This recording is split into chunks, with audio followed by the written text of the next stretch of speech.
This week on Who Deserves to be Inducted into the Rock and Roll Hall of Fame, we look at the case for putting Alice in Chains into the Rock and Roll Hall of Fame.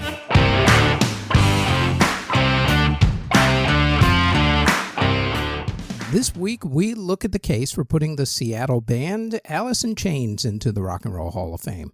The group has actually been eligible for the Hall since 2016. So, with all that said, let us check the stats, and to the tail of the tape we go.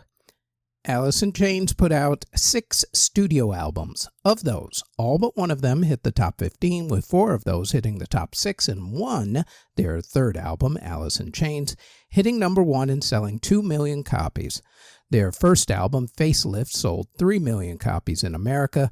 Their second album, Dirt, was their most successful, selling 5 million copies, but only making it to number 6 on the albums chart.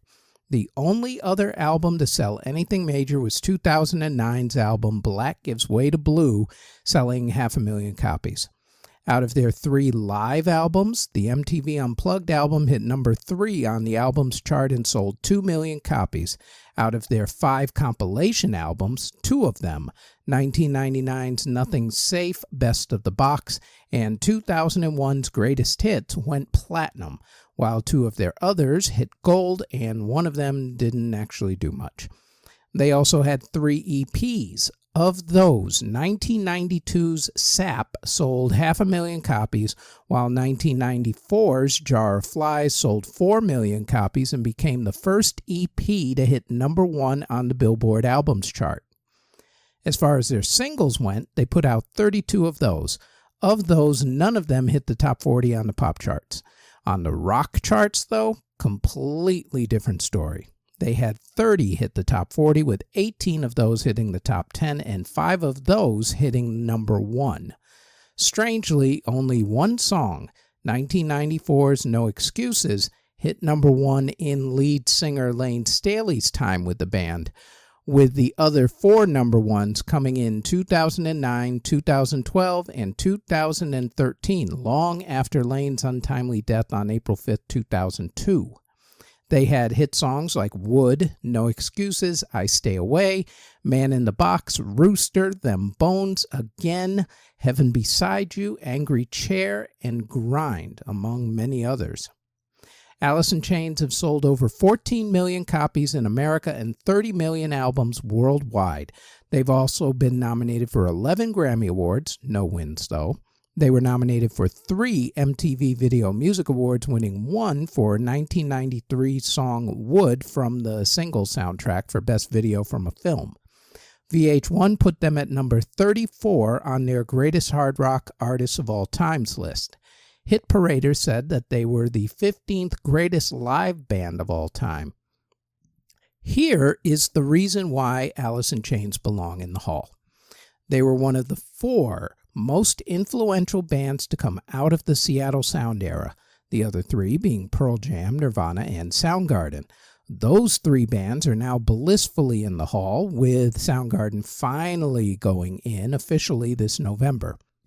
They've influenced tons of bands like Avenged Sevenfold, Creed, Queens of the Stone Age, Seether, Manic Street Preachers, Godsmack, Smashing Pumpkins, and even Metallica, who were influenced by Alice in Chains on Metallica's 2008 album Death Magnetic. Plus, lead singer and songwriter Jerry Cantrell is considered a god in the rock world, with even Elton John wanting to work with him. Should they finally get in, my assumption is that the lineup during their heyday of Lane Staley, Jerry Cantrell, Mike Inez, and Sean Kinney would get in automatically. Plus, bassist Mike Starr, who left the group after their first couple of albums, should also be considered. There could be an argument made against putting new lead singer William Duvall in with them, since he took over lead singer duties from Lane Staley once the group came back from their hiatus in 2005, and their heyday was way over back in the 90s. However, the group did have success with those 4 number 1 songs in the Duvall era, so hopefully they'll let him in as well. As far as the criteria for getting into the Hall, they have the industry respect, plus the award nods, and commercial success thrown in just for good measure, and yet no love from the Rock and Roll Hall of Fame. That needs to change pronto.